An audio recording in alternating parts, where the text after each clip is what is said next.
আমরা আজকে একটা মুক্ত বাংলাদেশে আসছি, তাই না? হাসিনা আছে, হাসিনা আছে দেশে, তার মন্ত্রী টন্ত্রীরা কোথায় সব জেলে, তাই না? পালিয়েছে না? আমরা কি পালাইছি? বেগম জিয়া কি পালাইছে? আপনাদের নেতারা কি কেউ পালাইছে? তাদেরকে পালাই চলে যেতে হয়েছে কেন? এই যে আমার সামনে ছেলেরা আছে, আমাদের জনগণ আছে, তাদের যে আন্দোলন করেছে সেই আন্দোলনে তাদের পালিয়ে যেতে বাধ্য হয়েছে, তাই না? হ্যাঁ, আওয়ামী লীগ পালিয়েছে, কিন্তু ওরা পালিয়েছে, কিন্তু ওদের যে ভূত প্রেত আত্মারা তারা কিন্তু এখনো পালায় নাই। তারা আবারও চেষ্টা করবে কি করে তারা ফিরে আসতে পারে। আবারও আমাদেরকে 15 বছর 16 বছর ধরে আমরা অত্যাচারিত হয়েছে। আমাদের প্রায় 700 মানুষকে গুম করে দিয়েছে।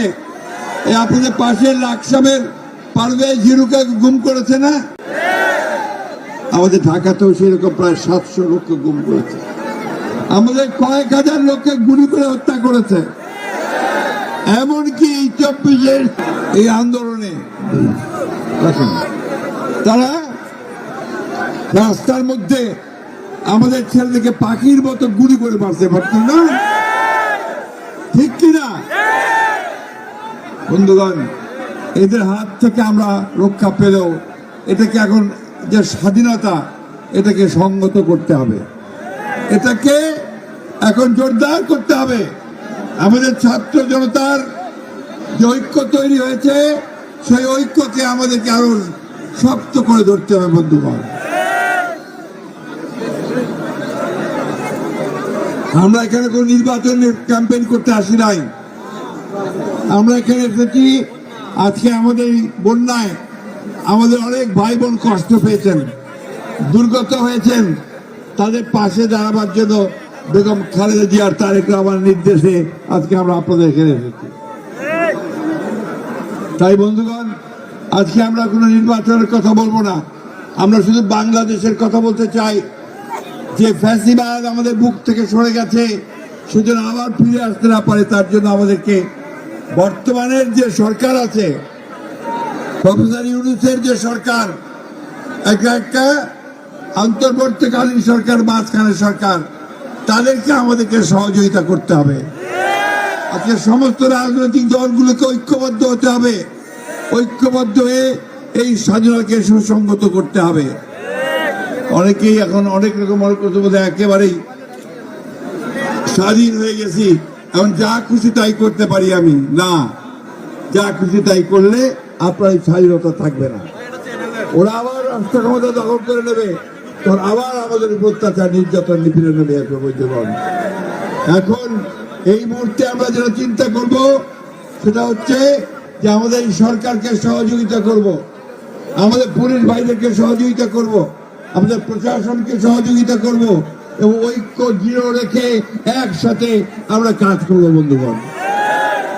আমরা বলেছি, আমরা 31 দফা দিয়েছি আমরা সংস্কার করার জন্য। এখন যে রাষ্ট্র ব্যবস্থা আছে, সেই রাষ্ট্র ব্যবস্থায় রাষ্ট্র প্রায় চলে না। সেই জন্য আমরা অনেকগুলো কথা দিয়ে অর্থনীতিকে ঢেলে সাজাতে হবে, বিচার বিভাগকে সম্পূর্ণ ঢেলে সাজাতে হবে, ন্যায় বিচার প্রতিষ্ঠা করার জন্য আমাদেরকে পুলিশ প্রশাসনকে সাজাতে হবে, আমাদের মিডিয়াকে সাজাতে হবে, সবচেয়ে বড় জিনিস ইলেকশন কমিশনকে আবার নতুন করে সাজাতে হবে, তাই না? আপনারা কি এর আগে ভোট দিতে পারছিলেন? পারেন না। সুতরাং যেন ভোট দিতে পারি, আমার ভোট আমি দিতে পারি, যাকে খুশি তাকে দিতে পারি, সেই ব্যবস্থা করতে হবে, তাই না? এটা করতে তো সময় লাগবে ভাই। সেই সময় পর্যন্ত আমরা অপেক্ষা করব, আমরা তৈরি হব। আমাদের বিএনপির দলকে আমরা মানুষের দোরগোড়ায় নিয়ে যাব, মানুষের কাছে নিয়ে যাব। আমাদেরকে কেউ যেন কেউ খারাপ না বলে। আর একটা কথা পরিষ্কার বলে দিই ভাই, কোন চাঁদাবাজি চলবে না, কোন দখলদারি চলবে না। যারা এগুলো করবে তাদেরকে ধরায় দেন, তাদেরকে আইন শৃঙ্খলা বাহিনীর হাতে সোপর্দ করেন। এরাই আমাদের দলকে নষ্ট করতে চায়, আমাদের দেশকে নষ্ট করতে চায় বন্ধুগণ। সুতরাং আমি প্রশাসনকে বলবো যে যারা এগুলো করবে তাদেরকে গ্রেফতার করেন, তাদের বিরুদ্ধে ব্যবস্থা নেন, আমরা সহযোগিতা সম্পূর্ণভাবে করবো বন্ধুগণ। আমি আজকে বক্তব্য বাড়াবো না, আপনাদের কাছে আমি একটু কথা চাই, কথা প্রতিজ্ঞা কি সব ঐক্যবদ্ধ থাকবেন, সবাই একতায় থাকবেন, হাত তুলে দেখান। আপনারা বেগম খালেদা জিয়া এবং তারেক রহমান নির্দেশে সবাই ঐক্যবদ্ধ, এইটাই হচ্ছে সবচেয়ে বড় কথা। আজকের যে সময়, সেই সময় আমাদের ঐক্যবদ্ধ থাকতে হবে বন্ধুগণ।